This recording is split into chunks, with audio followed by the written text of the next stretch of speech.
What does it mean to live in the end times? What does it mean to view collapse instead of a dramatic event, rather as an ongoing process?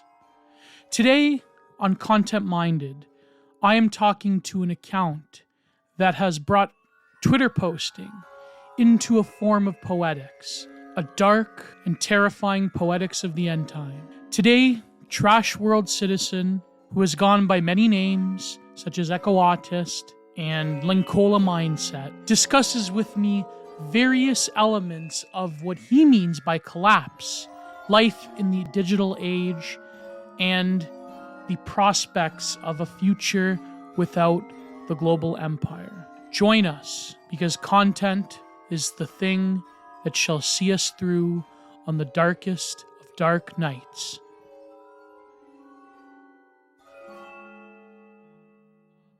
Great. I mean,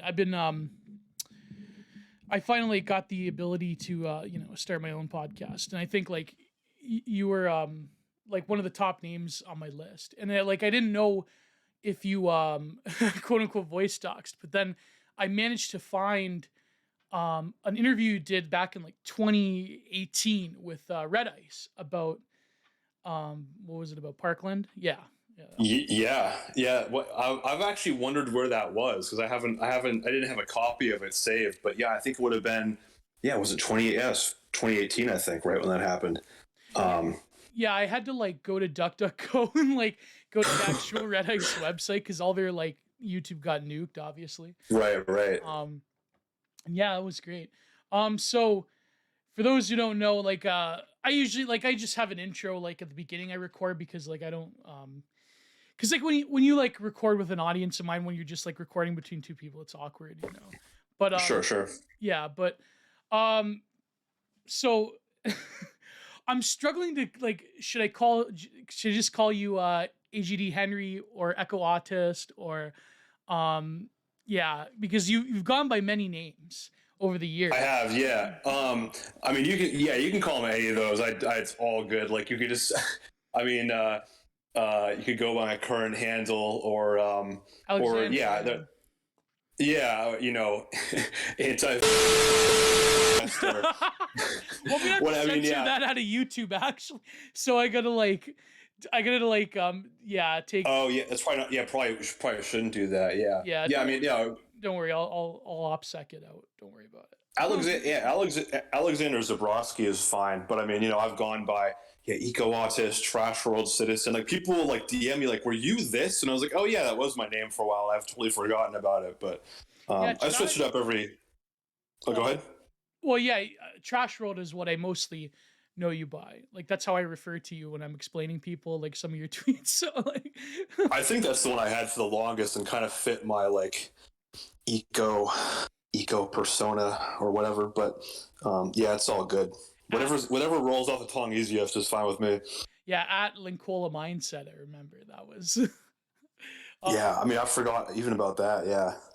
Yeah, so I wanted to talk to you because I wanted to sort of cover. We'll cover the Linkola, the sort of, I guess, what's colloquially termed pine tree stuff.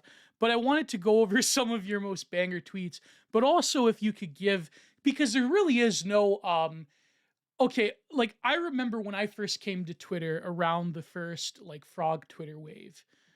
Sure. And it was around technically 2014, 2015, but also 2016, ground zero, right?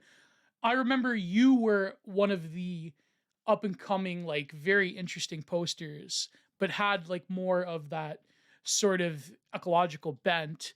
And I remember I literally would read some of your tweets to my old man. I'm like, this is Poetics. This is and so I think the title of this podcast. Damn, I'm honored. Yeah. The title will be Poetics of the Endtimes. I wanted to actually write an article about you. Then I figure if I could talk to the man himself, that would be great. So not a lot of people know about you, so maybe talk about a little bit without, I mean, of course, doxing yourself if you don't want to, but what is your origins? What is your sort of the beliefs that you're most known for? And also maybe why did you move to Croatia? So there you go. Because there really is no besides that one Red Ice podcast, I really haven't seen you anywhere else, like outside of Twitter, of course. But then, Twitter is ephemeral. So Sure, sure. Well, so I haven't necessarily moved to Croatia, not yet anyway. I've been working remotely here and traveling, but I'm definitely thinking about it because it's a great place. I can go into that at some point too, and what it's like to be here, but maybe a little later on. oh yeah. Here versus compared with America, for example. But yeah, you want my brief origin story, basically, or Yeah, like how did you come about these spaces, and what was it like back then? Is because I also wanted to talk about the state of, I guess what I colloquially term the e-right, which I'm writing Sure, a sure. series on. So yeah, go ahead. Yeah, I stumbled into all this stuff by accident. I was born and raised in a kind of typical centrist liberal environment. Well, I shouldn't say typical because it was in Los Angeles, but in kind of like very like centrist, like early 2000s, like anti-Bush kind of liberalism, right? Oh yeah. Which I think a lot of people, whether they were in that or the libertarian movement, that's where a lot of people in this who are now into this of similar age to us, came about, right? But I think for me, the big thing that got me into more dissident or esoteric or whatever you want to call it, politics, was environmentalism, because of the realization that like things were not working out well, environmentally speaking, like and not just the environment, but also like industrial society, right? Like there's a lot of people who got into things through that. I didn't even get into that stuff until a little later on, but the big thing for me was the kind of the collapse idea. And that I read a couple books that I found. I think I found it through my dad, and he found it through NPR. So that's how basic my origins with this stuff is, right? Yeah. But it was The Sixth Extinction was the book, and it's it was written by, I think it's written by a New Yorker writer about the environment, but that kind of opened up my mind from like that we're on the wrong course civilizationally, right? And then if you start to contend with that, then a lot of other things follow from that. Oh yes. It's because then you start to think, well, what else is on the wrong track? And it was basically that simple for me. I mean, I go into more detail, but that kind of sums it up, I think. And so I kind of approached this stuff from that perspective of what else is wrong basically in the world, because in the late 2000s, when I kind of came of age, high school and then into college after that, like you kind of set yourself in opposition to American republicanism. Yes. The Republican Party, and it was the post-Bush era, so Obama was going to fix things, but I think by 2014 2015, which is when I got into this, it was clear that things were not getting better. But they were getting worse, and there was this rot underneath it. So that's to avoid rambling on, that's kind of the basics of where it started for me. But that's great, because I feel that it seems that among like leftist circles, there is still this sort of envirofaction that I think nowadays has been sort of deposed. I mean, thinkers like John Zerzan, obviously, like, the quote unquote eco-fash of like Ted Kaczynski and Linkola. Sure. Derek Jensen, because of, he's critical of like one very powerful entity among left-wing circles. But I think that the environmental thinking can very easily be geared towards the political right. And it seems that it's, for me, a long time, I've thought that it's been an immense tragedy that the right wing in particular, especially in North America, has sort of like abandoned environmental thinking, because that's like equated with like hippy dippy, like 80s left wing thought or whatever, like the New Age movement. But maybe if you could go into like what you mean exactly by collapse, and then of course we could get into like the right wing. But what do you see as, for those who don't know, we're mostly referring to what in Twitter we used to call like Pine Tree Twitter, then Graph Twitter. So collapse being a sort of specter upon advanced civilization itself. But Yeah, go ahead. Yeah. Okay, no, go ahead. Yeah, well, I was going to say that the definition of the word to me has changed a lot, especially over the past 2 or 3 years. And actually, the thing that first made me aware of it, I think, even before that book I mentioned, which is a movie called Collapse, a documentary. I don't know if you've ever heard of it, about a guy named Michael Ruppert. Oh Who yes, was yeah. He wrote Crossing yeah, Rubicon. Yes, he unfortunately yeah, passed away. He and heroed a few years ago. He was very integral in the Iran Contra thing, if I recall, too. Or yeah. Around Contra, he was a cop in Los Angeles, I think, and he supposedly uncovered the CIA running drugs into the city, that kind of thing, and he went down all these rabbit holes. And I think the reason he heroed is because he was right about 10 years too early. oh my Um, god, yeah, I mean, what his whole thing was like, I mean, he was into peak oil and all that stuff, which, I mean, that's kind of like a tangent, but which I think is actually related to what's going on, but not in the way that people thought it would play out, right? right. But the basic idea of the collapse thing is that, the graph that many people are familiar with, right? The resource graph, the doom spaghetti graph, for those who don't know, is like the resources peaking and then dropping along with births, consumption, all that kind of stuff, right? That basically we reach a point where we've exhausted the return on investment and so on from extracting resources, and it starts to become too costly to maintain industrial civilization, for lack of a better word, right? Right. And that I mean, if it to kind of speed run the description, I think that if you want to get conspiratorial about it, excuse me, that's what the thing is partially about. This kind of great censor that as well. So, oh, okay, sorry. I call it the Chinese delicacy. So that's Okay, yeah, the Chinese. Okay, I'm sorry. Yeah, or we could even just say the Great Reset. Can we say that? There you go. I think you could say that on YouTube. Because that's actually what you can't say. Yeah. Like, for example, you can say Q, but not the other. Mm-hmm. There you go. Gotcha. Okay. Yeah. Sorry. I'll be a little more careful. I mean, but I think that what the elites and so on have recognized, if you look at things like the Club of Rome and these reports that go back well before we were born, right? We're talking Right. 30, 40, 50 years even, that they've been talking about this stuff, that they are trying to initiate a managed collapse, Yes. because they believe a real collapse is inevitable. And that's what all this stuff is about, a managed decline. But to my discredit, I mean, I didn't see that stuff coming. I didn't really get into that side of it as much before, 2020. But, I kind of viewed people like Alex Jones as funny memes, but now I think they've been vindicated on. I mean, I never dismissed them, but I think that whole scene has been vindicated enormously, because I think that's part of what's happening. I think that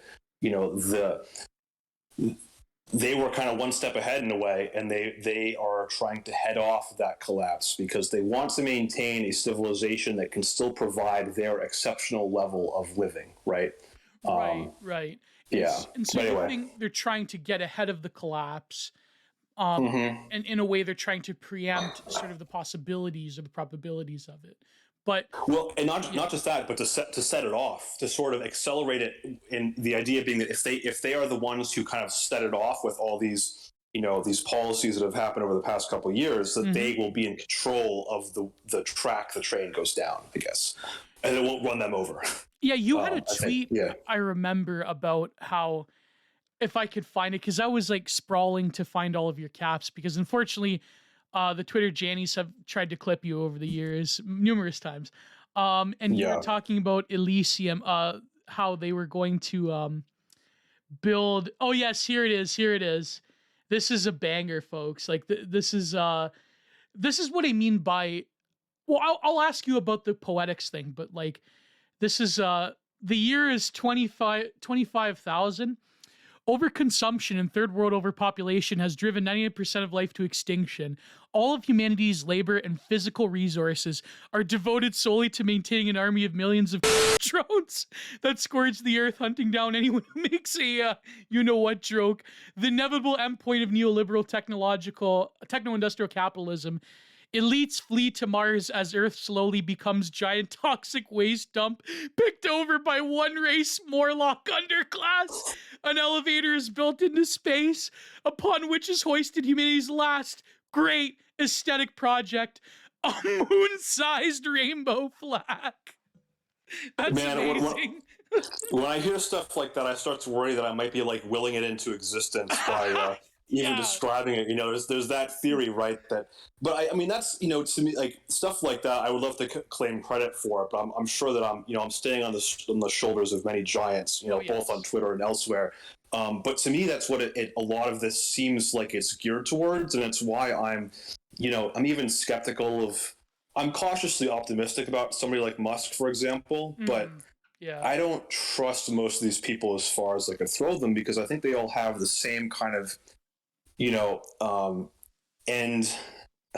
end goal, which is like, our destiny is among the stars, and only a very few people will be able to go. And it's that kind of thing, the transhumanist impulse, I think, that is, to me, highly suspect.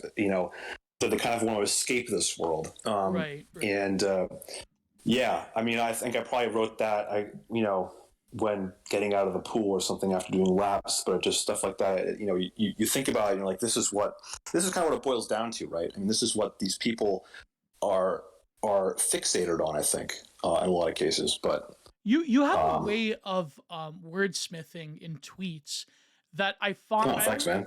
I always found profound. And I've really been inspired by your sort of ability to paint a very stark picture within the medium of Twitter, within sort of the aphorism of Twitter. And do you consider what you're doing, just as an aside, do you consider it a sort of poetics, or do you think that you're just like, I'm just a shit poster? Like, what do you mean poetics? Like, do you think that there's a purpose to what you're tweeting? Or is it just like you have to get these thoughts out, and in terms of like a style or a dictation, that's inconsequential? No, it's really I mean, well, for me, it's not calculated or anything. It's just, I gotta get these thoughts out. But I try to be honest about what I think, and what I feel and stuff like that. But there's no, I think, it's funny. Like, I think I have, a legion of people who don't like what I write, we'll keep track of it over the years. But to me, it's like, I'm not thinking in terms of like I'm not even trying to influence people, or I'm always amazed when things go viral, because it's really just like, this is just something that's rattling around in my brain. And it's Twitter is the great medium for me because of my ADD, man. Like, doing long form writing is just, I'm too much of a perfectionist and too easily distracted to do long form writing much, because it's like I think that it's just, there's so much that you can say most things in a very short number of sentences. If you have to explain your point with more than a paragraph, you're probably like hiding something or obfuscating something, or or it's not direct enough. But I shouldn't say even that, because other people are good at that. It's not my thing. Even me, I struggle to write long form, even though I'm ostensibly known, I mean, apart from my art, as like long form. I guess podcasting now, but like, to me, it's a struggle, because the sort of perfect is the enemy of the good, in that you want to not misunderstand your point, but at the same time, Twitter in some ways enables to get things in this sort of thinking where you're getting things into a concise manner. But the way that you sort of bombastically play at the sort of problems that are plaguing the world, like you said, one thing that went really viral, and when you do have those moments, I think when it resonates with people, it's almost like you can't predict it. I mean, some people are good at predicting like what can go viral and what not. But you said one thing that I've seen literally everywhere, on the chans, on YouTube, everywhere. The famous sentence, "We are fucking things up that are not easily unfucked." Like, that is everything right there. That just came up the other day. Somebody DM'd me the tweet that somebody did of John McAfee on the whale with we are fucking things that can't be easily unfucked. But so that's probably my single greatest contribution to the discourse, or whatever you want to call it, which I'm fine with. I mean, I've heard people, I've had people DM me saying like, "Can I put that on a T-shirt? I'll send you the royalties." And I'm like, "Just do it. You don't have to give me money." I probably wrote that when I got out of the shower or at the gym or something like that. It's not.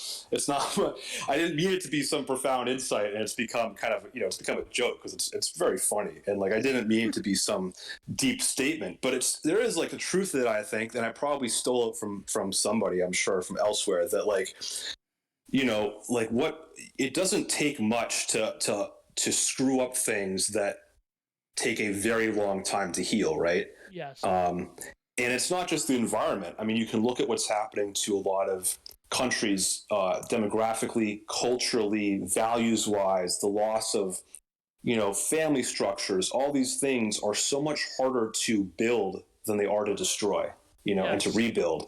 They took centuries, millennia in cases, to whittle away, or not even, that's probably the wrong word, but to build, or to construct, and to you could look at it as a form of evolution or whatever, or you could just look at it as a form of like humans building things, and then they just get knocked down in a matter of decades or less by people who have no appreciation for it, Right. by like a bull in a china shop running in and just tearing it down.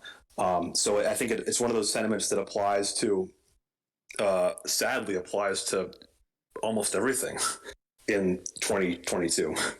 I shouldn't say almost anything, but like across the different things, environment, all that stuff. Yeah.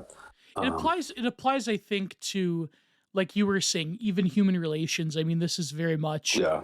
the Heideggerian point of like in framing, and ultimately affects the human, because now the subject, or the sort of capacity that Dasein has to operate in the world, also becomes inframed, also becomes standing reserve. And now humans become the sort of this cog-like entity.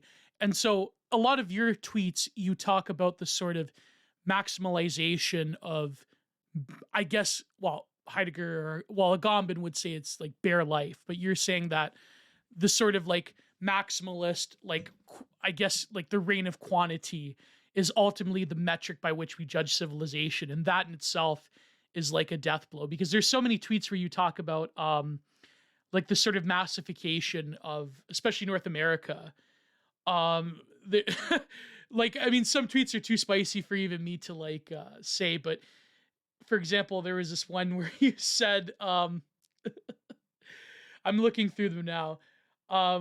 Yeah, These are probably 2 or 3 accounts ago, right? But it's probably part of the fact that they're spicy is why there's only screenshots that exist of them now. But go on.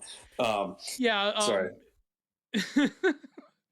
American teenagers were machine gunned to pieces on Omaha Beach so that a hologram of George Floyd could tour the country. Brought to you by Nike. Imagine explaining to someone 100 years ago, on one day a violent drug addict, pornographic film actor would be venerated as a near deity by millions of people around the world, entirely because of his race, the race of professions of people who indirectly, accidentally, K-word him.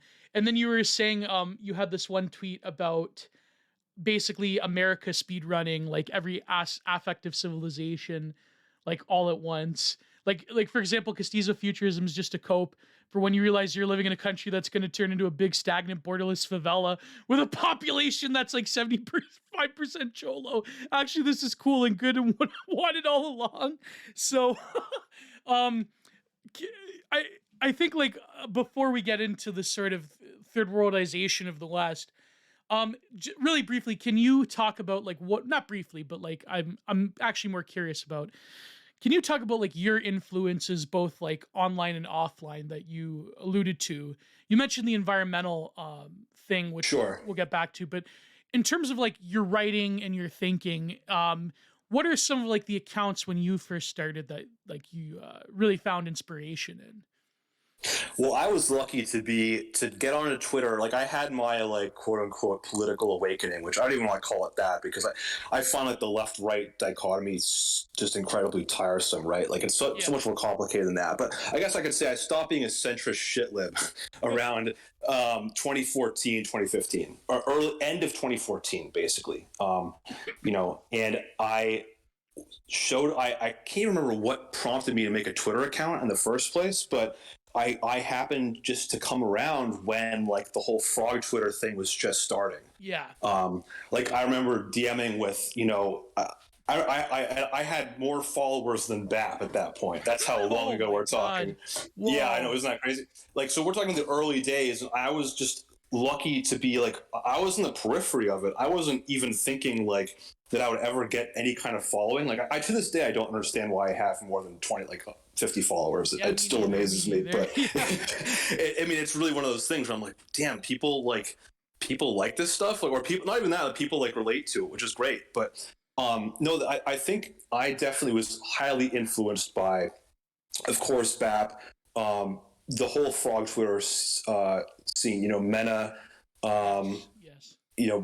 big time, to the point where like, I mean, I didn't really even get into like the Ted K stuff until reading some of Frog Twitter stuff. I didn't know anything about him. All I knew was it was before my time when that whole thing happened, but I didn't know he wrote a industrial society in its future. All I knew was that he was I remember hearing stories about the trial and stuff like that when I was not Yeah. knowing anything about it when I was a little kid. But that whole, I think those people, I mean, I went to and I'm not saying this to gloat. I was the poor kid, but I went to a private school, right? I went to a private school. I went to. I had a lot of opportunities to learn things, and I learned more by a factor of 100 from people on Twitter than I did at any educational institution or anything like that up in my previous life, up and through college. I was out of college when this happened, basically, and it was just like being around like. I'm trying to think of an analog. I mean, it's like having access to the Library of Alexandria and like, the I don't even know how to describe it. So those people I owe a lot to in terms of my understanding of things. Like the And I Athenian think, Agora, in other words. Yeah. yeah, but I think I probably owe a lot of it just to my mom, who was even though she was a liberal, she was somebody who like always drilled in the importance of thinking for yourself. Mm. And I think that's honestly, not to get like too generic and platitude with it, but I think it is that simple in a lot of ways. And obviously, if you think for yourself, you can go down some bad paths too, right? You Oh, can be led. definitely. Yes. But I think that the basic idea of like, to not let other people instrumentalize you and not let other people colonize your brain is so important. And that I think had a big impact too. So I think if you have that foundation, you find yourself into areas like this. Doesn't mean you're necessarily a conservative, right? I mean, or I'm not a conservative, but doesn't mean you even identify as right wing or whatever. It just means that you are like able to entertain other viewpoints and Yes. ideas, and Yes. so that's kind of how I got. I guess that's how, in a word, how I got here. But I imagine your journey was kind of similar, right? Yeah, very much in so. that way. Yeah. It's similar. Yeah, I came around the same time as you. Mm-hmm. I was more I was influenced more by what I did in university because I went to a small like provincial, like university in Canada is different. It's not like America where you have to go to an Ivy League or else you're done for. It was more of a smaller Sure. university, and it was one of the only universities in all of North America that had a master's program in continental and Eastern philosophy. So Okay. I was open up, especially because of my mentor, my thesis supervisor. When I did my master's, I was like I was accustomed to think around various, I guess you would say, continental thinking and critical theory and so forth. And so I've been like of that unique perspective. But at the same time, I would go on Twitter. I would go into these spaces, starting with West Coast reactionaries with like Adam Wallace and then Thermometer Magazine. I would start, I was engaging in this discourse and it was blowing my mind as well. And like, but I remember when you came up, in my mind, I've equated you, I think, with that same group of Melch, Hesperic, Metaphor, like that, the original Frog Twitter, BAP, the other guy that I don't want to talk about, the Thinker of Ironies. um, yeah, so And I think like also my other editor who I don't want to mention because he's got a lot of heat on him, but back in like the Thermidor magazine days. But yeah, it seems that it's an eclectic sort of avant-garde that we found ourselves in. And yeah. Yeah, I mean, I don't even put myself into the same category as some of those guys, because I think that they're operating on like a 150 IQ level, and I'm operating on like a 75 IQ level. I think I just kind of got lucky to blunder into that. But I mean, some of those people are like, their stuff should be in books. They should be a compendium of them. Yeah. Like, because it's certainly more valuable than anything you get in school, anything you get in the media, right? And that is telling in itself, I think, and this is not an original point either, but it's telling in itself of how messed up, quote unquote, our society is, that like the greatest minds of our generation are not in the mass media. I mean, we've certainly broken through a lot more now, right? A lot of clearly like BAP and people like that have really, have had a huge impact, outsized compared to a few years ago. But they're not, the dominant mass culture is just, trash. I mean, it's just trash. It's dumb. It's propaganda. It's just garbage. And the really brilliant people are, on, certain, niche forums that no longer exist, or on Twitter.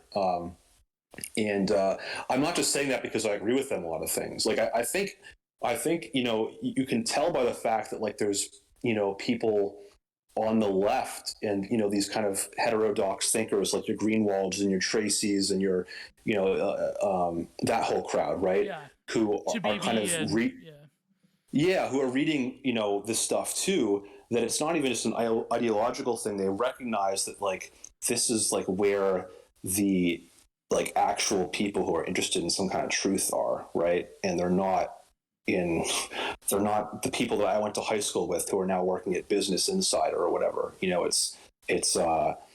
Or the New York Times. I mean, I grew up around that type of environment as well, and so I think that really influenced me in this. Yeah, I mean, without going into too much detail, like it's being on the periphery of that and realizing those people are just all full of shit at a young age kind of probably influenced me to end up in this place too, because I saw it like, that's what our meritocracy is people who go to just serve power in the most like toady-ish, contemptible way possible, and are themselves, born into trust fund, families and stuff like that. But I guess I'm kind of going on here, but I think that's that's what where it came from for me was, that crowd, and being just lucky enough to kind of be on the kind of get taken along for the ride, I guess. Is how I see it. Yeah, I think that another thing that crops up in your thought is sort of like the all-pervasive nature of propaganda, and how like hyperreality, like you said, hyperreality has mind fucked us. Imagine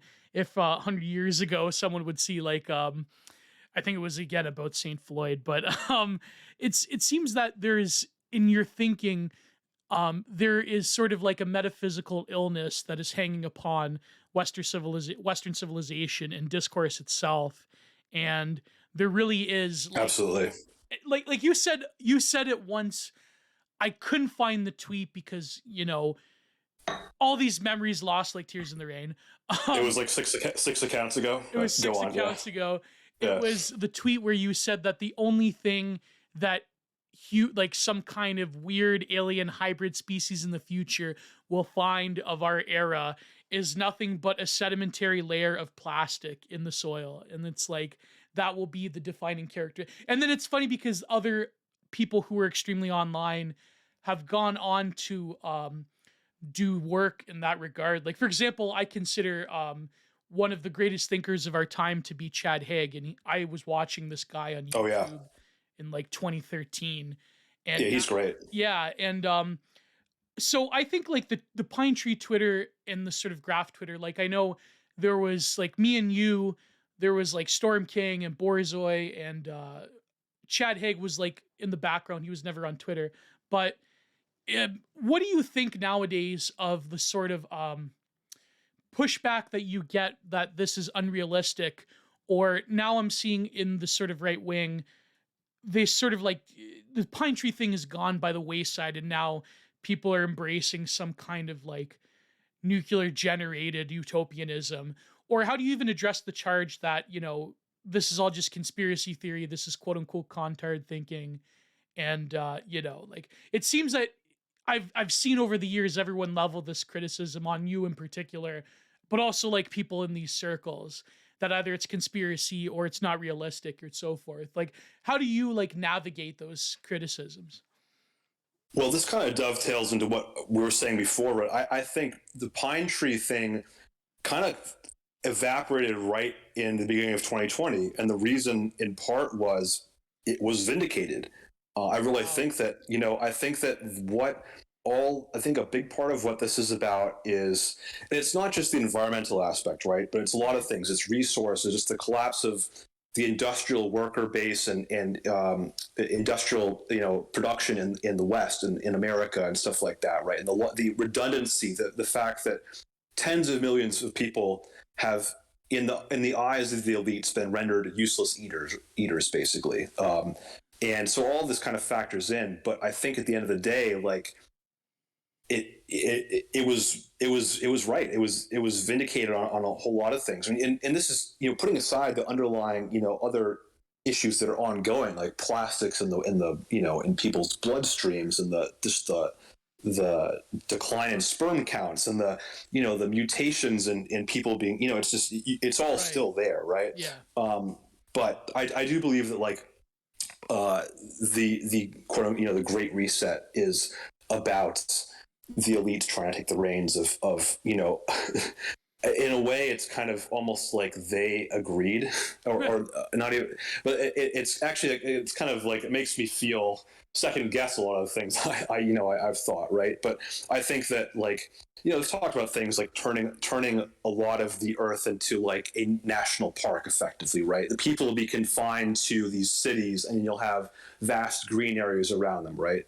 And they want to be in control of that, I think, is one aspect to it. But I think yeah, a it's sort lot of of like a the hyper urbanization, the likes of which the Industrial Revolution even like would show right, at. Yeah.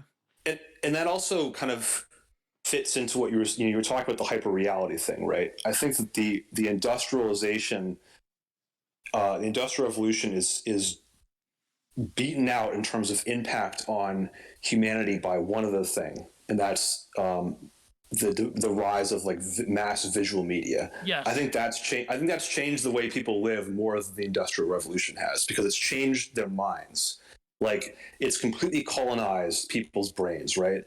And I think the goal is to have people increasingly live in that hyper reality, for reasons of, like we said, preserving the environment for the elites as a playground, right?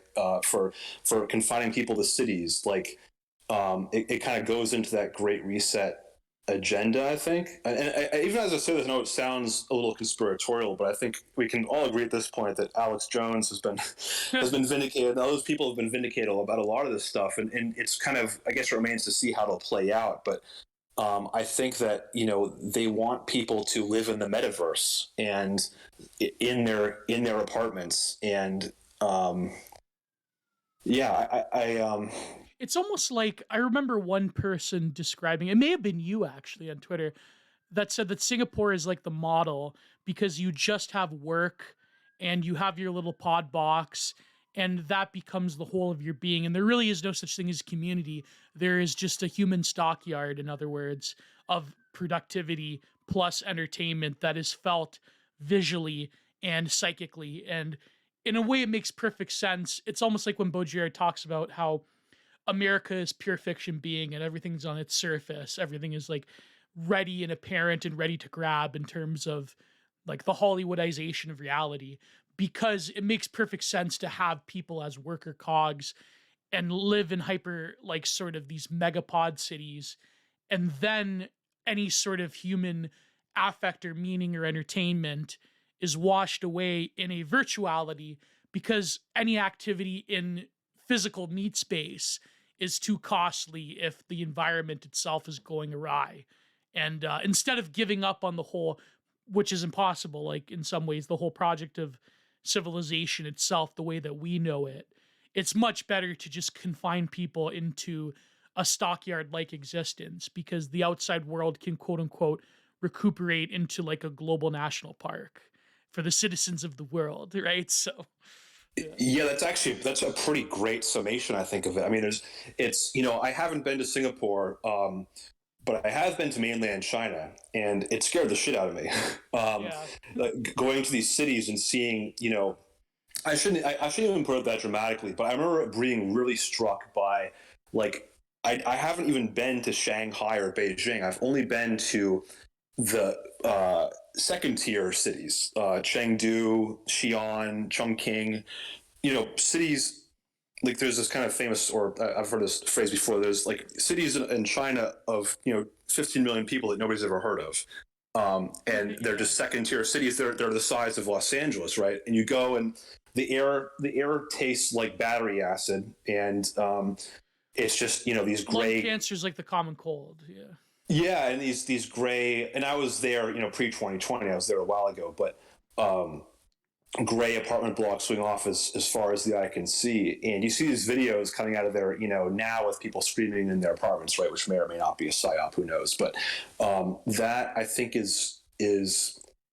I mean, look, the useless eaters phrase comes back to me a lot, because I think that I'm not a Marxist, but I think there's a little bit of interesting theory and knowledge to be drawn out of like that kind of analysis, which is that, like, as industrial capitalism has developed, it's evolved, and different groups have become irrelevant, or not even irrelevant, but redundant to it, right? Yes. And we're at the point with this like info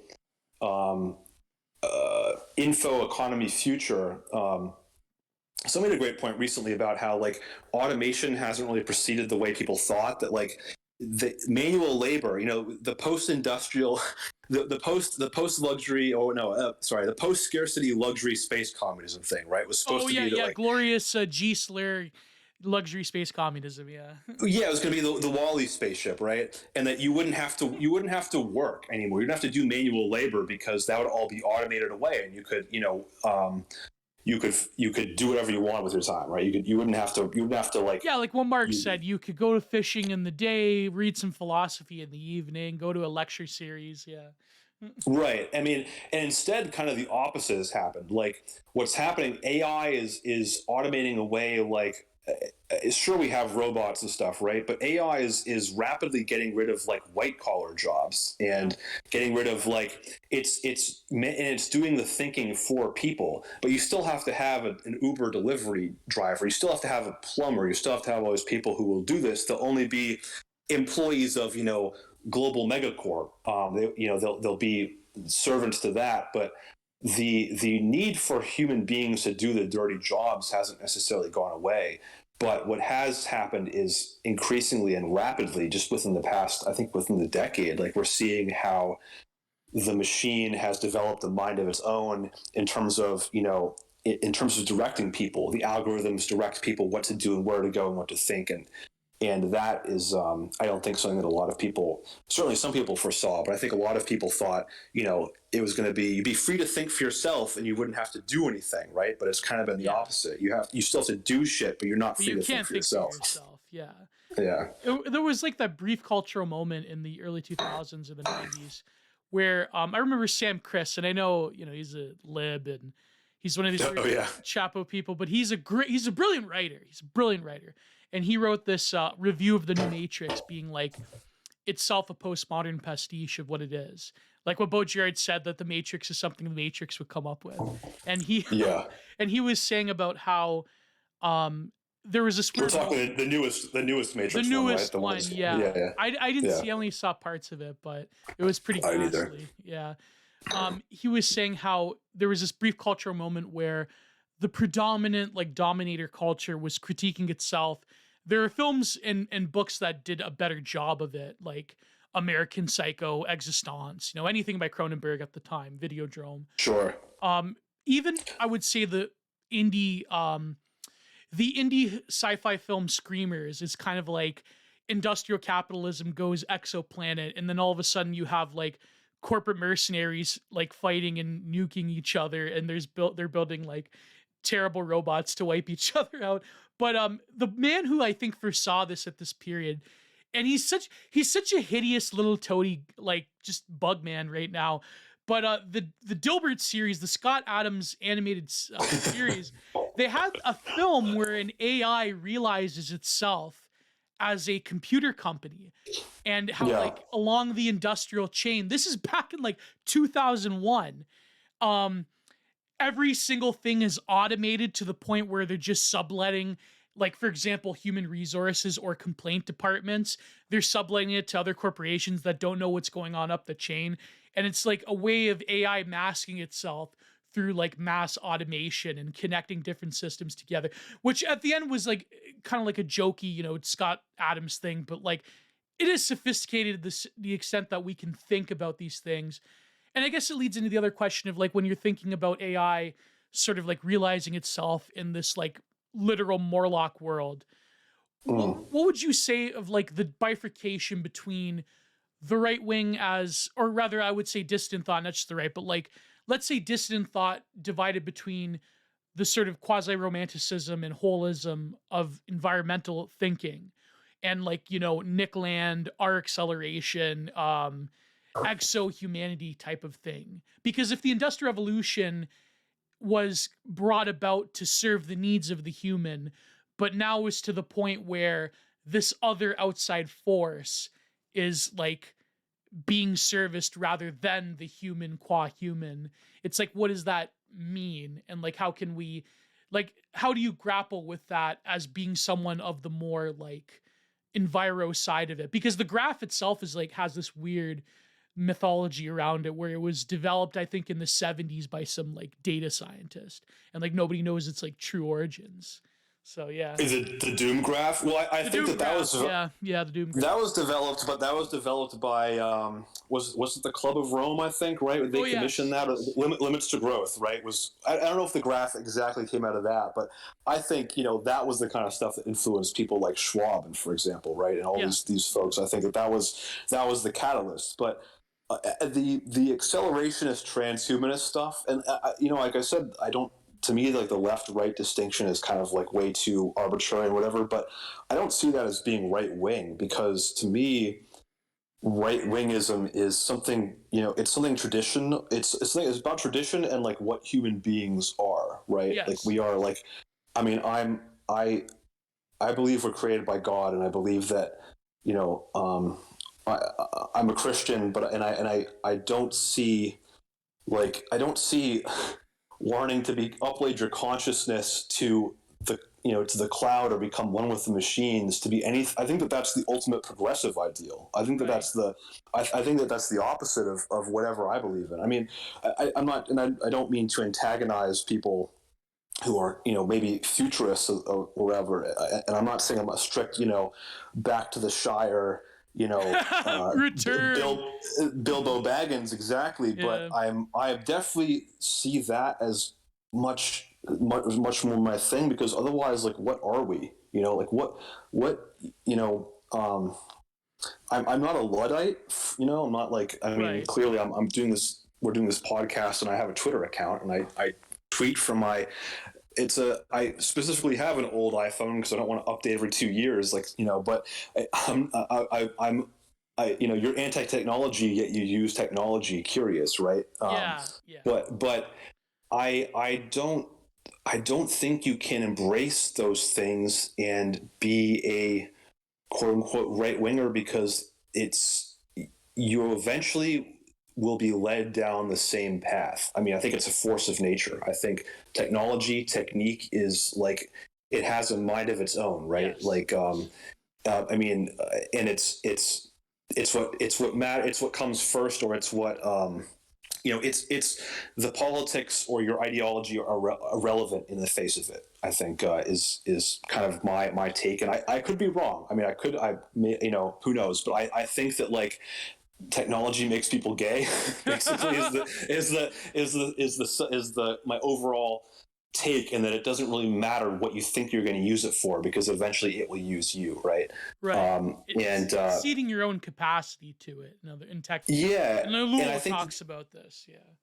exactly, and I think the media is the perfect example of that, right? I think that like like McLuhan's, the medium is the message, right? Is I remember learning that I do remember some things I learned in high school, and it was probably, I'm sure that these teachers were trying to give me the opposite lesson of what I eventually took from it. But Yeah. we did learn about McLuhan when I was like in 10th grade. And I remember I had a teacher who, maybe he's not the first person to say this, but he said it should be the medium is the massage, because what it does is it massages you into complacency and massages you into being a passive consumer. And then it kind of, for lack of a better word, has its way with you, right? Yeah.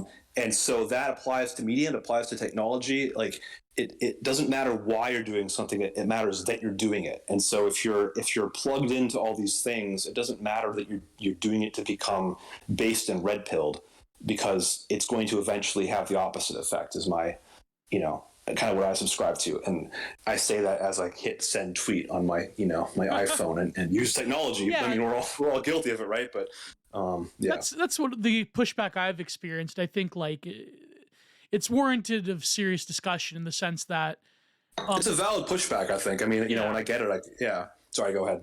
No, but specifically about like, I would say ideas that are older, Yeah. like, or quote unquote against time or whatever, how you're using sort of the tools of modernity against itself. Like I've written about this years ago when I first like started down this path was with the video artist Nobody TM. I wrote that essay, Beholding a Pale. Oh yeah. Yeah. And he was great. Oh yeah. And I was lucky enough to be featured on the site, my essay, and that's how I started more or less. Then I got onto Frog Twitter. But the sort of like, I remember Adam Wallace wrote that article before mine about like, using the tools of the avant-garde of video art, of things that would normally be coded towards, if not like outright leftism, sort of like a progressive view of the human experiment within technology, and using it to subvert those very structures. But whether that subversion can be fully grafted is complicated and tricky. Yeah.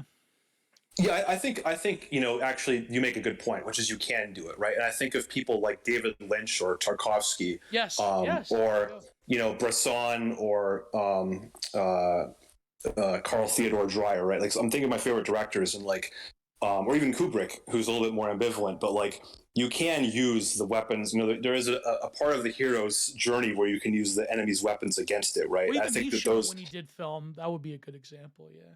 Yeah, exactly. So I think like I should qualify a little bit like how, because I think you could say that Twitter and the frog Twitter, people, and some of the people who are doing Substacks now, like they are using these technological weapons for good, I think. Oh yeah. But I still have reservations about it, because just look at how much people spend time thinking about this stuff, right? And how much it colonizes your mind. I mean, very much so. I mean, look at the e-drama of the moment, right? We don't have to get into that, but it's a perfect example of how the medium is the message. I spent all morning streaming about it, if you saw. Yeah, I mean, if you want to talk about it, we could, because I actually think there's a lot of really more deep and profound lessons that beyond just the lolcow aspect of it. Yeah. I wanted to get into it because you've been criticized by these people, for those who don't know, I guess what you call them, Grapers, America First. Like, I remember... Oh, they hate me now. So go ahead, yeah. No, but even before, I remember this was back in like 2019, where a certain head capo said that you were a doomer and you were black-pilled and you're like, take yourself seriously, and it's like, just... why are you doing this, bro? Like, it doesn't going to change anything. But that's besides the point.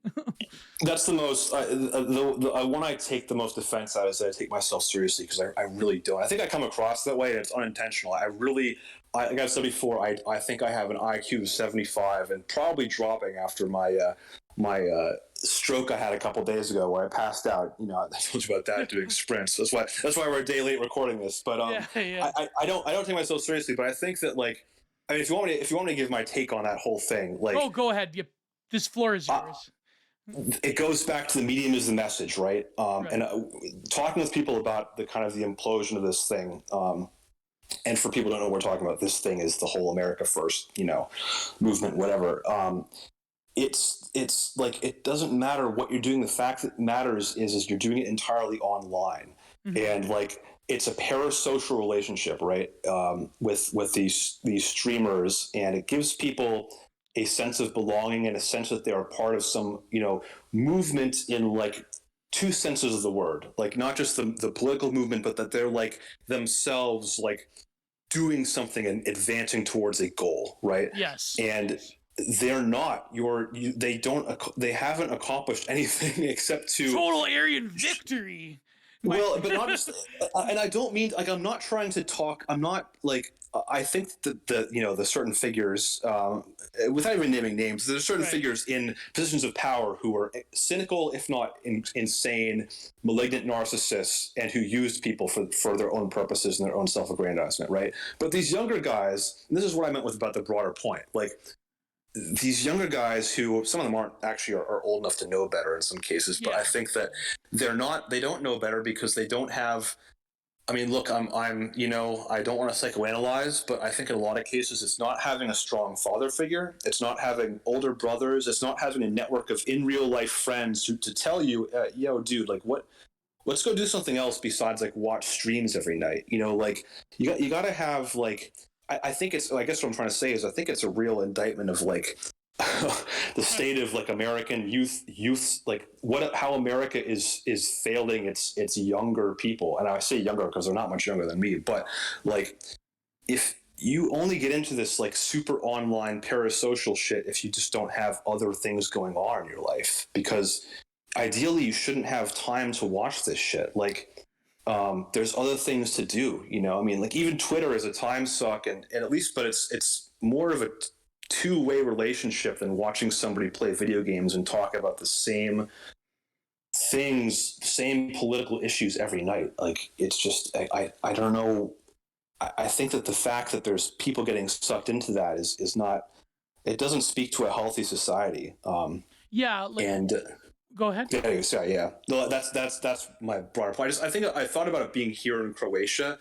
I don't think there's a big contingent here of kids who are into that, because I think family structures are more intact here, and I think community structures are more intact here, and people just look at that and go like obviously it's an American political movement, but even if it were like more universal, I don't think it would be a thing here. It'd probably be more of a thing in other parts of Western Europe because that they're more atomized, but here it's just like what's the point, I noticed but anyway, that's my take. Yeah, a lot of Croatians are on Twitter. My good friend I've known for years, follower, my other good friend Fisher King. Although the other day I got into it with follower because I had to delete this tweet because it was over the current conflict, not the drama, but like what's happening in that part of the world. Sure. And because I'm paranoid about the flag people coming for me, and I was getting into an argument with my friend. You mean the blue and yellow flag? Yeah, okay, yeah. Because he's Croatian, and I was talking about. I made the mistake of saying how based that other Eastern European nation was during the '90s, and if you know. Oh yeah, if I think I know which one you're talking about. Yeah, you got to be very careful about that. Serbia. I mean, yeah. But I mean, even that is interesting. I generally don't find here that people, at least it doesn't seem like. And I've been in a part of the country that's probably less political and cosmopolitan in like, I mean cosmopolitan in like the negative sense, but people here don't seem to care that much. I saw way more when I was in Germany, which was pre-invasion. There were rallies and flags everywhere. Yeah. And here, it's much more, I think, ambivalent. Yeah, sorry, I think I interrupted you a little bit, but No, I was just gonna say that this morning, for those who don't know this, right before this I was streaming, which I hope the Jannies don't find me, the America First Jannies, but I tried to be fair. It was about him and the other guy, the leader of the alt-right, and it was about the psychology of, I guess, online movements, and it was laid back Saturday stream number 7. I was talking about the psychology of the eternal child, the pure eternus, and how people are sort of lost in need of identification, especially in North America. But Yeah. you've noticed like the development, I think, of what I call the e-right. What do you think? Do you think like that sort of need of identification has led people down various dark paths, or has like sort of flirted with the possibilities of like when you translate this into the IRL, the sort of meat space, that it doesn't work out very well? Because it seems that these ideas eventually, they, like I've said on stream, they percolate to an extent to the mainstream.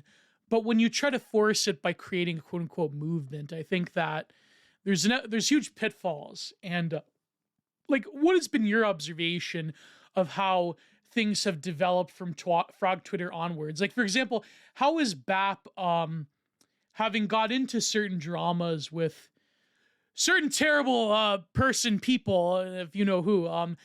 How do you think that BAP has, like, above a lot of different groups or cults of personality, why is like he managed to like sort of stem the tide and become, like, I guess, relevant enough to semi-mainstream people, even in academia? And why do you think other movements, especially in the political right, since 2016, I mean, you could even argue that the whole Trump thing, petered out, but like, what is it that sort of creates this failed alchemy around these things? That's a great question. I mean, well, I'll say about BAP, he's a friend of mine, but even if he weren't, I would still say this: he's been vindicated more than probably anybody else in the past, few years, and even longer, really. I mean, he has a pretty great batting average with calling this stuff. But why do things go south so much? That's the $1,000,000 question, right? And I think it comes down to America, the nature of America itself. And I'm not just trying to sound too lofty or big picture, but I don't think a mass political democratic movement is going to work in America. And I'm not saying that like there is no political solution. I'm just saying it the way I see it, that like it is too fractured of a society. It's too fragmented along geographic, ethnic, cultural, religious lines, economic. I mean, it's too big. So to have a movement like America First, like, not to quote, go down too much this path, but define America. Oh, like, yes, exactly. Like really, and I'm not saying that to be like, some postmodern, smug. I don't mean that in a smug way. I mean it in a sincere way. I mean, like, define America. Define first. I mean, define like what, like if you, especially with an online movement of people who are coming from all over the country from different backgrounds. Like, first of all, it's inherently, I think, online especially, you have the problem of low trust, right? Yes, obviously. Like if you don't have a relationship built up with people, like the people that I have talked to people online, some people for a couple of years now, and I consider them, I would say I even consider them friends, but I would not trust them until I met them in person, right? Not like, and up until you do that, if your movement is basically based around like, people who you didn't grow up with and don't know closely, but now you're going to form a movement with, like, I just don't. I think that doesn't work. Like, it's got to be based on, and I guess I'll get accused of being, a Shire nationalist again, but it's got to be based on localism. I think it's got to be something organic from the bottom up. It can't be, you can't just be using the internet to create it and to try and cargo cult it into being. And so I think that BAP said that something. Oh, go ahead. No, that's actually, I mean, BAP, and maybe you're going to reference the same thing I was thinking of, which is recently he got pilloried for talking about identity, being like a liberal. You saw that, right? Yeah. He basically, and people totally misinterpreted, I think, what he was saying. Or if they didn't misinterpret it, they just didn't really, they were wrong. I think his point was correct, which is that, like, if you have to say, like, I identify as this, you are a progressive. You're not a, like, it's kind of, it's got to be something organic. Like, there's this great poem which I'll try to Google and pull up if we have time, but it's like it's talking about an animal, right? An animal does things without even thinking about it. Like it does them perfectly because Yeah. it doesn't have to think about what it is.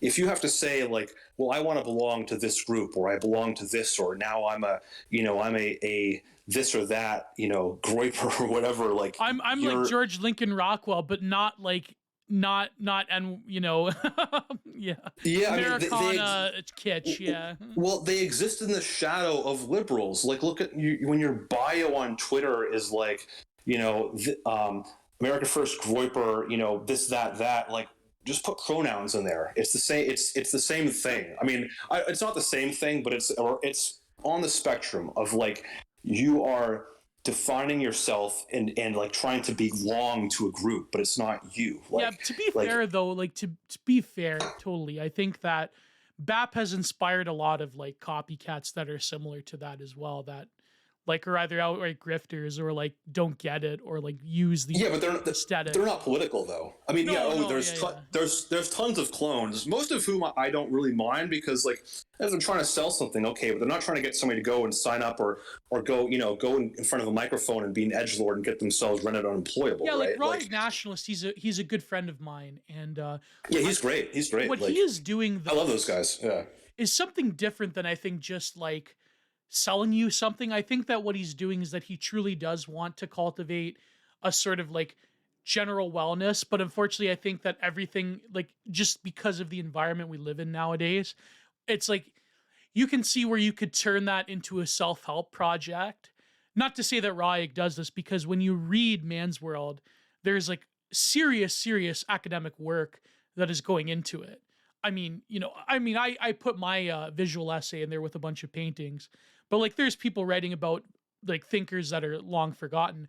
But I think that what you mean is that not just the grapers. I think like there's a lot of people, like for example, like whoever, and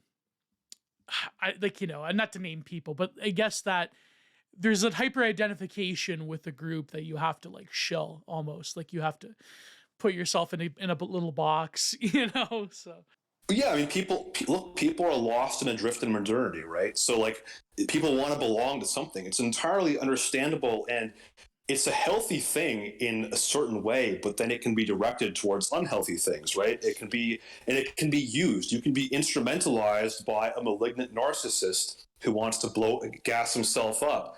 And I'm not just talking about one person. I'm talking about, that can be in many situations. But I think, look, I think people, even people doing the quote unquote grift thing or whatever, are doing more of a service than people trying to sucker somebody into a quote unquote movement at this point. Because yeah, like me, I want to grift. Like hopefully I'll monetize everything soon. So. yeah, I mean, like Yeah. starting a Substack or there's that kind of thing. Like that's, I think like that the cultural aspect is so much more powerful than the political one right now because Yes. like I said, like look, I don't think whatever this is and whatever out of it means, you're not going to vote your way out of it. Is kind of my view. And I'm not saying that like it's not like a Fed post or whatever. That's just my take on the situation. Are you not going to put on the siege mask with the skull? And no, no. I mean, I think if you want to like infiltrate a party, I think that's great. I think it's great if you want to run for office. I think it's great if you want to become an operative. But I think that the mindset of somebody who is able to do that in 2022 with how just disgusting the system is probably not somebody who sees things this way anyway. Like, yeah. I think if you're really like awake on like a spiritual level to like the way things are, the idea of like going to like work in DC in the system as it is, like just wouldn't jive with you. And I think that's even changed over the past few years because I mean, look, I worked for the campaign and back in the day, and wow. yeah, and I probably always said too much anyway. But you don't have to edit that out. Or maybe you should. But we'll just say like that. I think that it's things have gotten to such a point that like you know, there's a lot of like that debate over like, should you become a plumber and move to the woods, right? Or should you try Become to a move to Midwestern trad dad, as we used to say. Yeah. yeah, and like I think that there's different personality types. There's certain people who are more cut out maybe to get into institutions, and then there's those who aren't. But maybe this is just my kind of take as a sort of shire nationalist. But I think again, like I just think that the personality type who would be wanting to be a Machiavellian in the girl boss world that we live in now, Yeah. and having to contend with the Jen Psaki's and the people that are in power politics at this point, like it's just not going to be a person who's on this wavelength anyway. So I think there is something to the idea. I know guys, they're older than me, but they have, a wife and kids, and they sure seem happy, man. Like they blue collar guys or white collar guys, but living off, in the exurbs or whatever, but mostly the people I know are really rural. And I don't know. I mean, from being around them in person and talking to them, and I keep in touch with them even when I've been traveling and stuff like that. Like that's kind of what I sort of aspire to, because I just like I think it's what life is about. Maybe I mean, like I think part of the impulse to become like a political warrior is that like people have that warrior impulse, right? They want to like get in there and be and do it, but like it's not the same thing as storming a battlefield, man. It's so much more dehumanizing. I mean, even if you join the military now, right? You're not going out there and becoming a hero in most cases. You're you're either at a desk and you're spending half your time on DEI lectures, or you're if it's 10 years ago, you're riding around a Humvee all day in Iraq and with getting really blown up by an IED for right with super obscure rules of engagement. It's just constant edging, and that's what the guys that I know who are also a little bit older, who were in the military for the GWOT, they talk about that. Just the grind of how it was nothing like the warrior lifestyle. It was just like this kind of like numbing experience. And so that's talks about the modern warfare being like spiritually vacuous as opposed to like ritualistic warfare of old. Like I know that's such a meme reference, but it's true. Yeah, this guy just now, let me pull it up real quick. He just had this great tweet about the guy right here.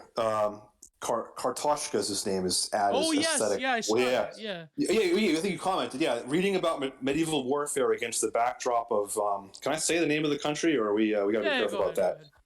The backdrop of the blue and yellow flag country. Just reminds one how absolutely right Schmidt was on the quote unquote political. No more masses read or songs written about the slain opponent. The only possible war is against enemies that have been utterly dehumanized, right?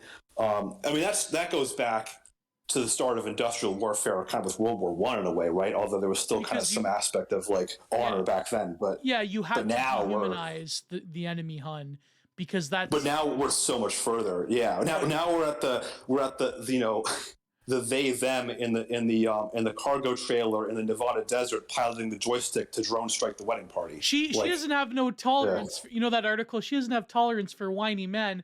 She redacts people at like 10,000 feet, like thousands of miles away in the Nevada desert.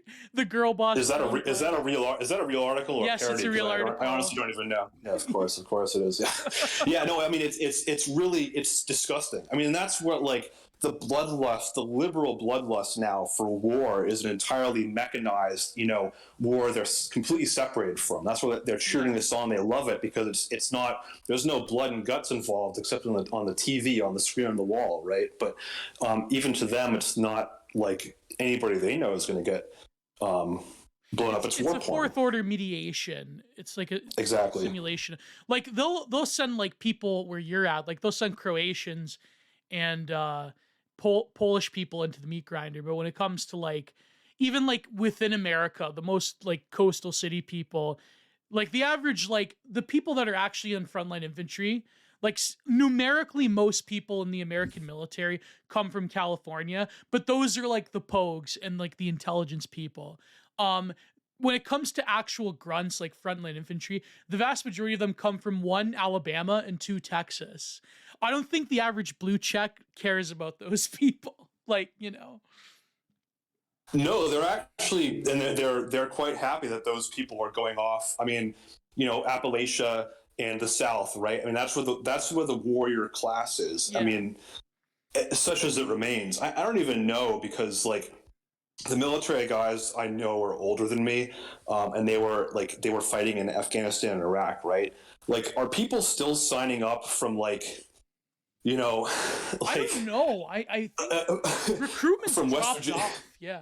Yeah, I mean, it's shifted to other demographics, right? I mean, Oh yes. and also, Yeah. I think also that the goal is to not have to fight a war in person ever again, because America can't manage it. There's, you know, you're not going to be able to, even to get a Iraq war scale conflict invasion and have that number of you know, ground troops. I think is never going to happen again. Like, I'm sorry to break that to you, Bill Crystal. I'm very sorry, David Frum. That's not going to happen realistically, especially if there's a ground war in Europe. I mean, that's unthinkable in my opinion, you know. I know. Well, thinking about that probably makes can lizards cry? I mean, I don't know. They probably do tear up at that thought, but they have, I don't know if they have tear ducts or not. But yeah, I mean, that's, you know, they would love to send more, you know, guys from West Virginia and Alabama off into the meat grinder, but you know, and I'm sure that they'll try. I mean, I'm not saying it can't happen, but I am saying that I don't think we could win a war like that, you know, anymore. Well, what is winning in war anyways for the last, like, since Vietnam onwards? Like, what is strategic victory? Is it like you devastate a geographic area, then you leave all of a sudden? Or like, what does victory look like in like the American project since like World War II onwards? Or like, I guess the Korean War onwards, yeah. Gulf War I is the only one, right, that could be considered a victory. I mean, and it was a Pyrrhic one, because what happened, you know, 10 years later, it's. I think America is a paper tiger that's being exposed for that. You know, sort of. Although, you know,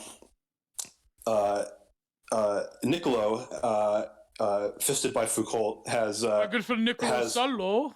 Yeah. Yeah, he has his take is that America is actually even more powerful than it's been before, which I think is probably true in a way, because in some sense. The turbo America, like the American foreign policy and the ability of like whatever is at the heart of the American, you know, power structure, whether it's Texas occupied government because of the oil industry or who knows, right? But like right now, America is successfully getting Europe to crater its living standards for this conflict. I mean, Germany just got rid of their nuclear power plants just in time for the gas prices to go through the roof. I mean, and they're doing it because we're telling them. They're doing, you know, like Germany is not directing the foreign policy and these sanctions, which they're kind of Victoria Nuland is, yeah. Right, exactly. I mean, it's literally the American girl bosses, and they're doing it at the behest of, you know, either the CEO of ExxonMobil or you know, literally interdimensional reptiles. Yeah, well, they have their own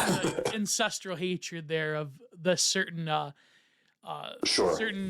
you know, ancient land of the East, but the Near East, the Asia Minor. But there was this one Twitter thread. Let me read it quick that someone screen capped. Thank God. Then specifically about America, where you said, this is brilliant.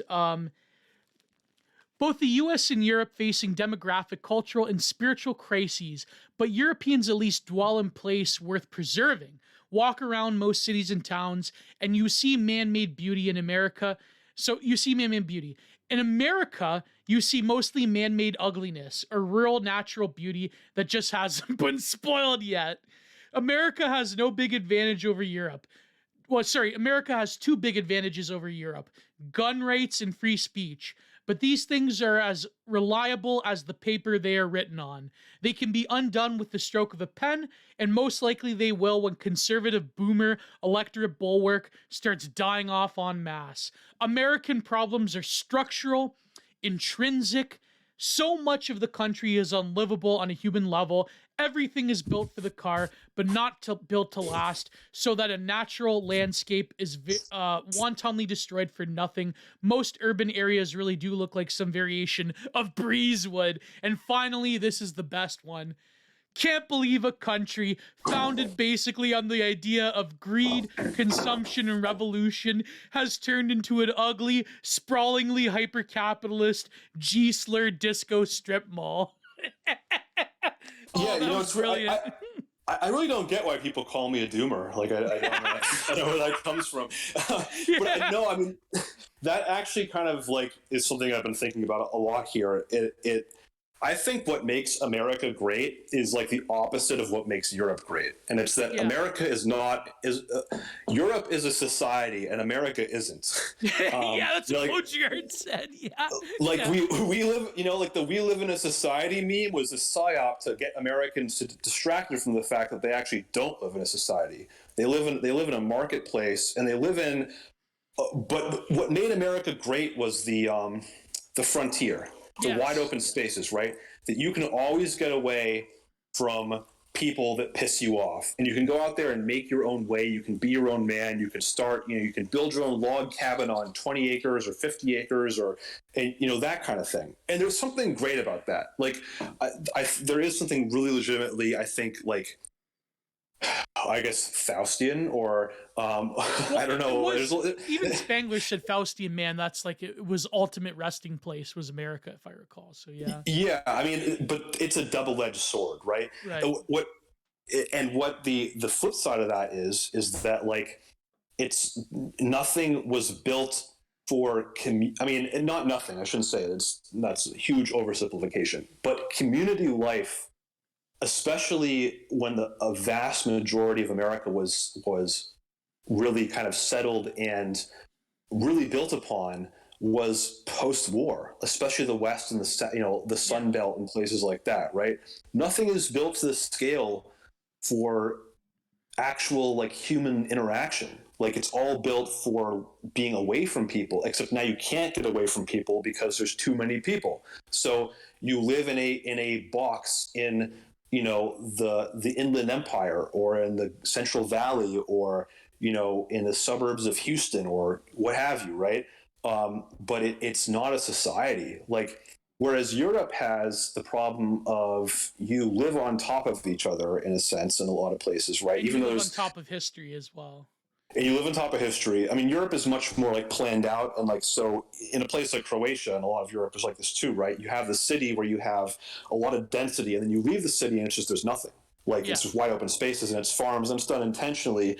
And but there is like, especially in more Central and Eastern Europe, and Western Europe has kind of been Americanized in a lot of places. It is still a society. Like people have been in the same place for 800 years or longer. Like I talk to people here who will just casually mention that their family has been in this one town, one city, Pula in Istria, which has been passed back and forth between Italy and Croatia and the Kingdom of Venice and the Austria and Hungary. It's gone back my people over and tried over to again. Invade numerous times.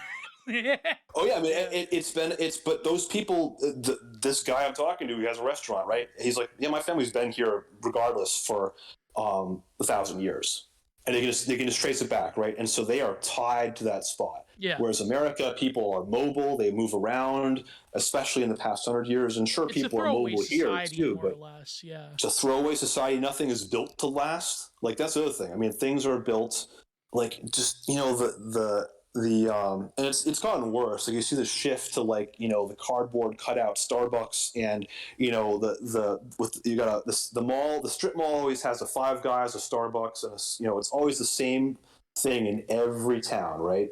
And it's even if you go back, like I mean, when I was a little kid, I remember going to like it wasn't even that bad, like. Early 2000s, but that's when I think the Bush years is when they decided to just say fuck it, and we're gonna build everything out of like as a little box, on the edge of town, the Walmart, whatever. Perfume Nationalist. He had this tweet where he said that every single like consumer area, like Starbucks, Walmart, like Starbucks, McDonald's, Yeah, they look like he said a fire, like a modernist fireplace from the early 2000s. Like that's the decor. But like, where's the incentive to defend that? Like, I mean, Breezewood became such a meme, right? And Yeah, yeah. it's. I mean, like, I love the one of the wanderer above the sea of fog, looking over Breezewood, right? Like Yeah, the that's the existentialism.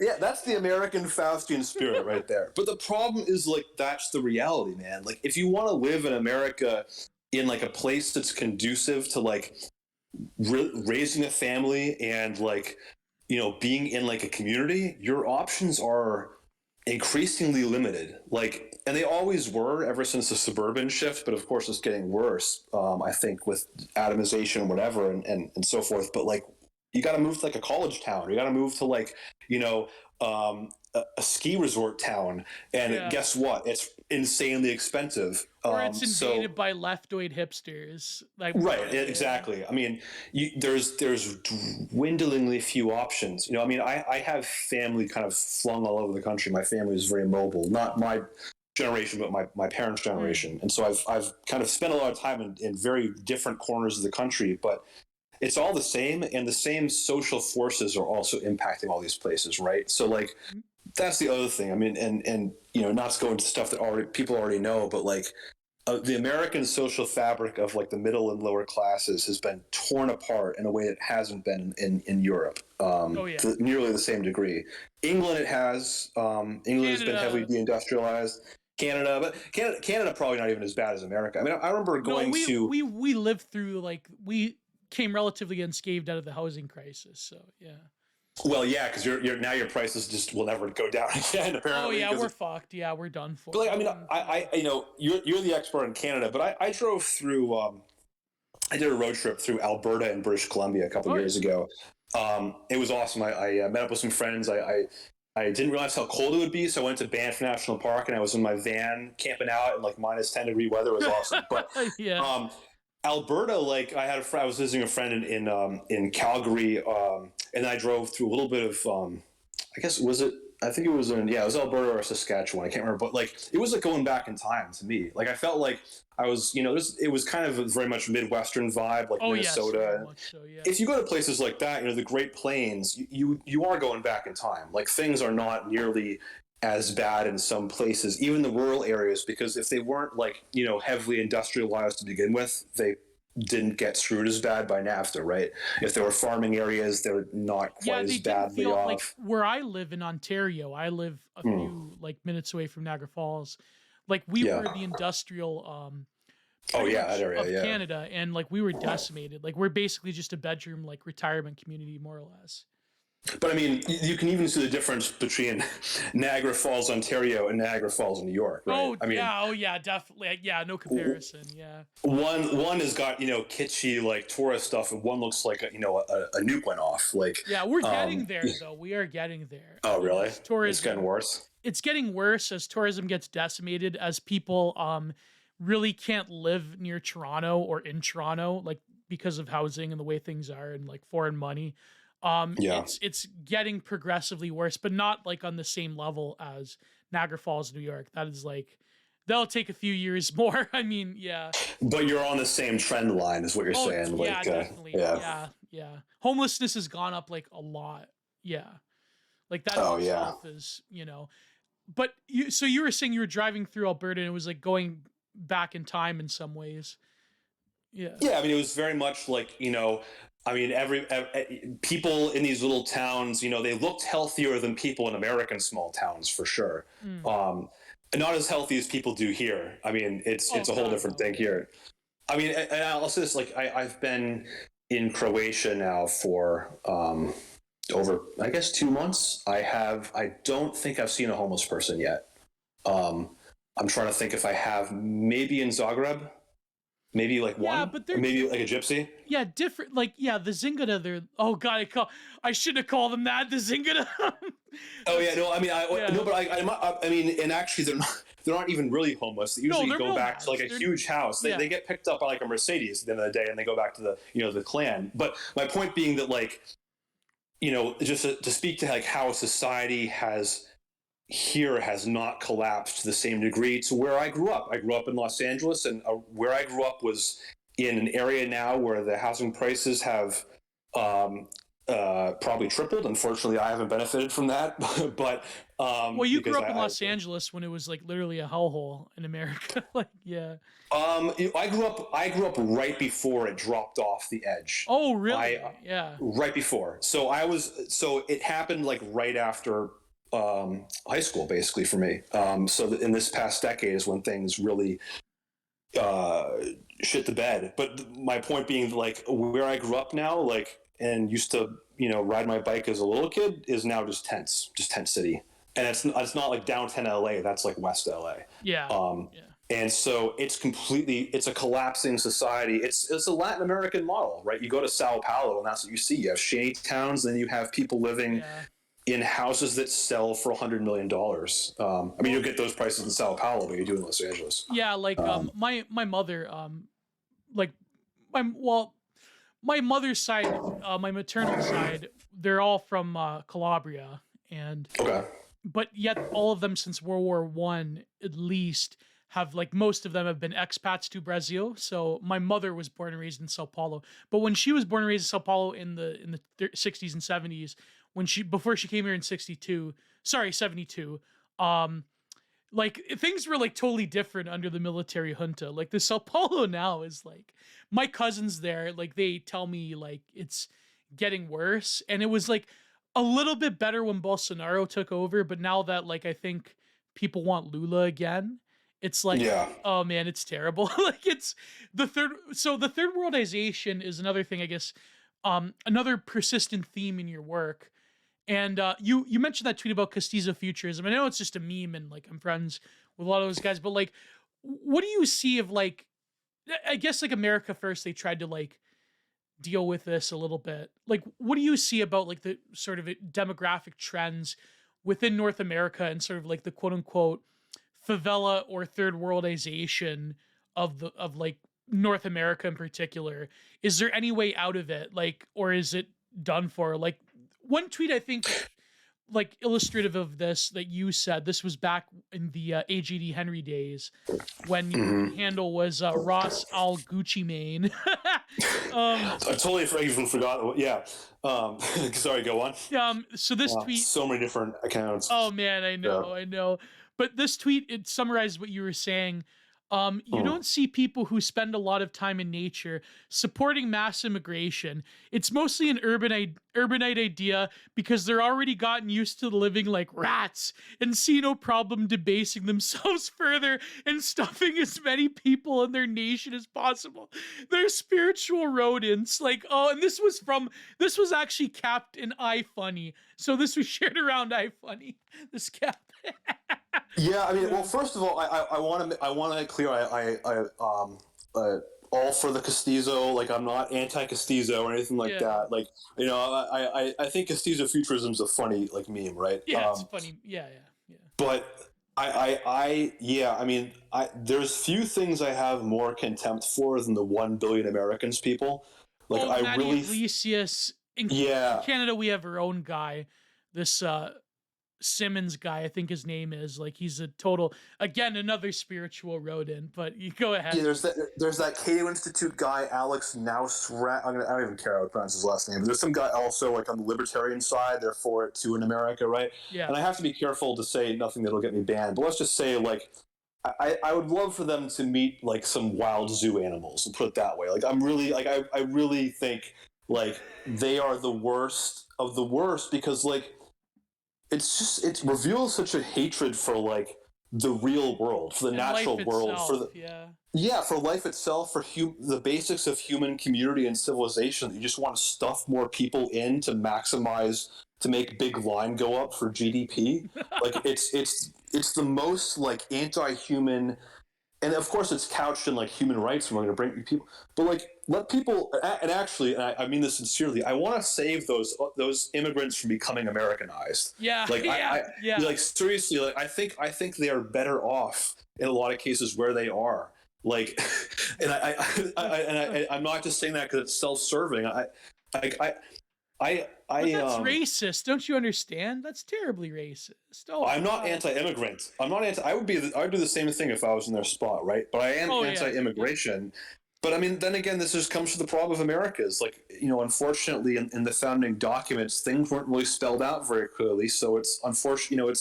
You can easily redefine America as being an entirely proposition nation. There's no argument you can really make that if you accept those basic ideas of the proposition nation, then how do you refute the idea that anybody can come here and everybody can come here? And the Yeah. result will Exactly. be Yeah.